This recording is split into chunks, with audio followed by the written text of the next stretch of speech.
E o tema de hoje é um tema muito sensível à classe trabalhadora, que é trabalho e salário. Na verdade, o trabalho assalariado. Hoje, quando a gente nasce, a gente já desde pequenininho, a gente aprende a máxima, e isso parece que é natural, mas a gente aprende que a gente precisa estudar para conseguir um emprego que pague um salário bom pra gente viver bem. Então a ideia do trabalho em troca de salário, ela é incutida naturalmente na nossa cabeça. Sendo que esse é um dos tipos de trabalho. Esse é o trabalho no qual o modo de produção capitalista se assentou. O modo de produção capitalista, já está mais do que provado, ele é baseado na exploração do trabalho. E como é que ele explora o trabalho do homem? Através da extração da mais-valia. Tem a descoberta da mais-valia como a forma no qual os capitalistas conseguem acumular cada vez mais capital e cada vez terem mais poder econômico e, consequentemente, no Estado capitalista, poder político, né? Por isso que é importante a gente entender que esse tipo de trabalho que nós prestamos, que nós fazemos, que nós baseamos a nossa vida na sociedade burguesa, na sociedade capitalista, é um dos tipos de trabalho que existe. Existem outras sociedades no qual o trabalho produtivo é o trabalho principal, não é o trabalho assalariado. Imagina só você viver numa sociedade no qual você trabalha numa fábrica de tênis durante os 5 dias da semana por 4 horas diárias. Só que você não trabalha em troca de um salário, você trabalha em troca de produzir alguma coisa para ser um bem comum da sociedade. Você está produzindo calçados que é necessário. É um bem de consumo necessário. Só que aí você, depois das 4 horas trabalhadas e no final de semana, você vai fazer o que você gosta porque você tem o mínimo todo assegurado pelo aparelho estatal. Você tem saúde, você tem segurança, você tem entretenimento, você tem educação, você tem cultura, lazer, transporte, esporte. Você tem tudo isso muito bem ofertado pelo aparelho estatal. E aí você, a partir disso, você vai atrás do que você quer e com tempo para fazer o que você gosta, não no trabalho, mas no tempo livre. Eu fiquei refletindo sobre isso esses dias e pensei assim, cara, eu daria aula de geografia tranquilamente, não por troca de salário, mas por troca de trocar com as pessoas, se eu não precisasse gastar dinheiro com aluguel de casa, conta de luz, conta de gás, conta de televisão, conta de internet, escola privada,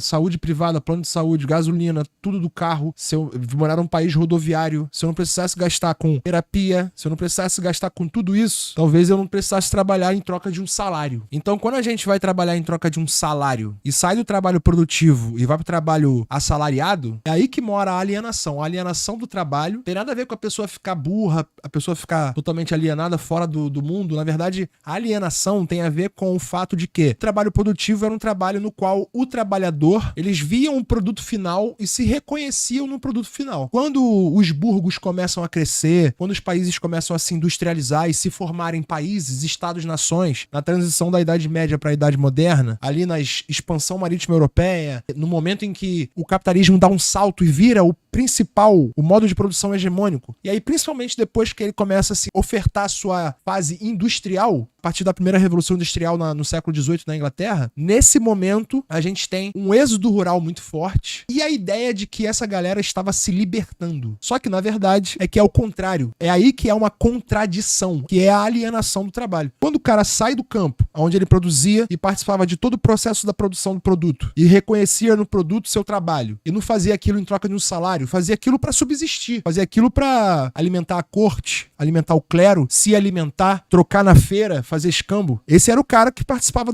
de todo o processo de produção. Quando os caras são obrigados a migrar para as cidades e começam a trabalhar nas fábricas, no qual eles ficam responsáveis por uma função, apertar um parafuso, ele não se reconhece mais no todo do processo produtivo do produto e ele não se reconhece mais no produto final e acaba não se reconhecendo mais enquanto classe. E aí surge a falta de consciência de classes. O cara não sabe a qual classe ele pertence porque ele não se reconhece no produto final. Como é que funciona na sociedade burguesa? O trabalhador produz o produto na fábrica e depois ele tem que comprar esse produto na loja, no qual ele nem sabe que foi ele que produziu, mas na verdade foi ele que produziu. Nos meios de produção dos burgueses, sim. Só que através do dispêndio de energia e de mão de obra dele mesmo, do trabalhador e da trabalhadora. Isso tudo que eu tô falando hoje de uma forma muito mais complexa, né?